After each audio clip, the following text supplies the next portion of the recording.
ഇപ്പോൾ കാന്താരി മുളകിന് നല്ല വിലയുണ്ട്. ഒരിക്കൽ 700 രൂപയോളം വന്നതല്ലേ. അധികം ആരും വ്യാപകമായി ചെയ്യാത്ത ഒരു കൃഷിയാണ് കാന്താരി മുളകിൻ്റെ കൃഷി. അച്ചാറായിട്ടും കഷായമായിട്ടും കറികൾക്കും മരുന്നിനും അങ്ങനെ പലതിനും ധാരാളമായി ഉപയോഗിക്കുന്ന കാന്താരി മുളക് എല്ലായിടത്തും ഉണ്ടാകും. പക്ഷെ ഒന്നോ രണ്ടോ അല്ലേ കാണുകയുള്ളൂ. ഇവിടെ ഗ്രോ ബാഗിൽ സങ്കരയിനം കാന്താരി മുളക് നട്ടുപിടിപ്പിച്ചിരിക്കുകയാണ്. 10 സെൻറ്റിൽ ഏകദേശം 200 മുതൽ 250 വരെ കാന്താരി തൈ നട്ടുപിടിപ്പിക്കാം.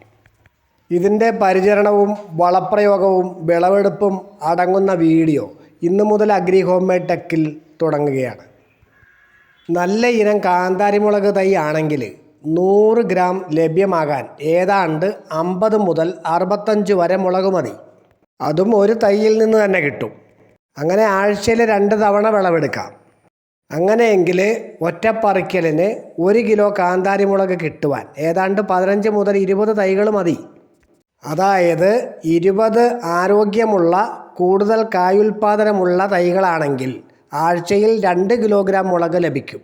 ഇപ്പോഴത്തെ വിലയ്ക്കാണെങ്കിൽ 1000 രൂപ അടുത്ത് കിട്ടും. കണക്ക് കൂട്ടി നോക്കിയാൽ കുറച്ച് സ്ഥലമുള്ളവർക്ക് ഈ കൃഷിരീതി നല്ലതാണ്.